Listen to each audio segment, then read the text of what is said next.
Praise God, praise God. Mga kapatid, habang tayo binibigyan pa ng Panginoon ng pagkakataon na ligtas, samantalahin natin, grab the opportunity, mga kapatid, sapagkat hindi lahat ay nagiging matalino at hindi ginagrab the opportunity na sila ay mapatawad sa kasalanan at maligtas sa pamamagitan ng Panginoong Yesus. Mga kapatid, tuwa-tuwa ang Diablo sa tao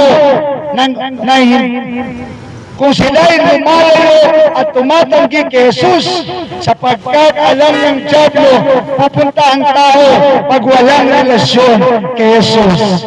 Mga kapatid,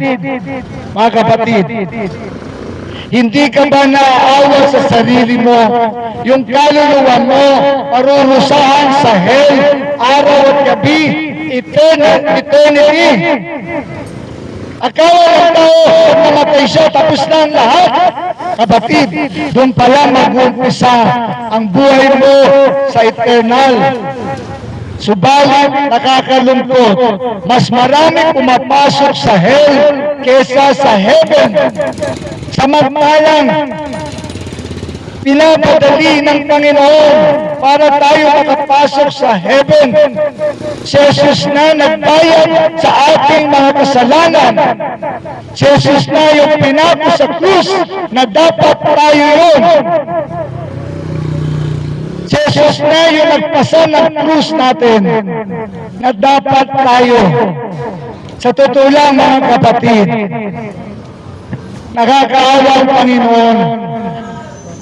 Naghirap na siya lahat, hindi pa tayo nakinig at lumapit sa Kanya.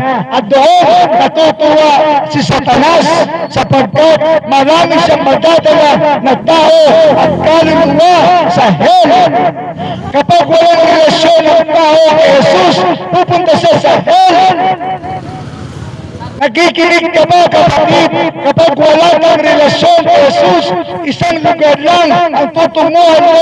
Pag wala ka na sa lupang ito, ang hell. Ewan ko lang. Marami ang nasa hell nagsisisi. Sinasabi nila sa Panginoon, give us another chance. Subalit sinasabi ng Panginoon, it's too late.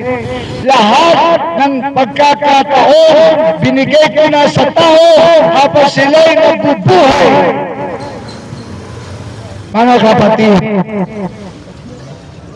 kung mahal mo ang kaluluwa mo, uunahin mo si Jesus.